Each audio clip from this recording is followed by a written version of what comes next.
Hat jetzt für die EFDD-Fraktion Herr Mach.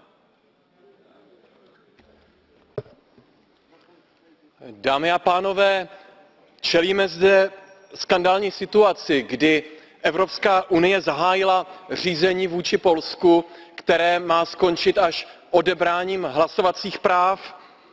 A za co strašného Polsko provedlo? Že zavádí dvoutřetinové kvórum pro rozhodování ústavního soudu, že prosazuje nová vláda svoji vizi vůči veřejnoprávním médiím, za něco, co existuje a co se běžně děje v mnoha dalších zemích Evropské unie.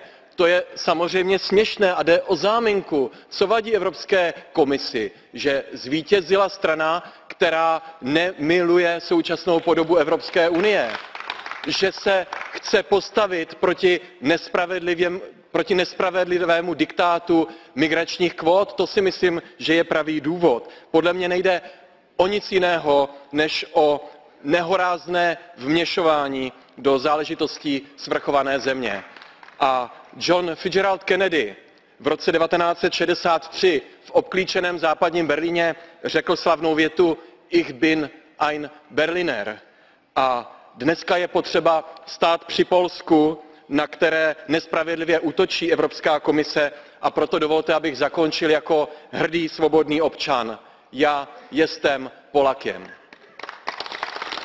Das ist ein historischer Moment.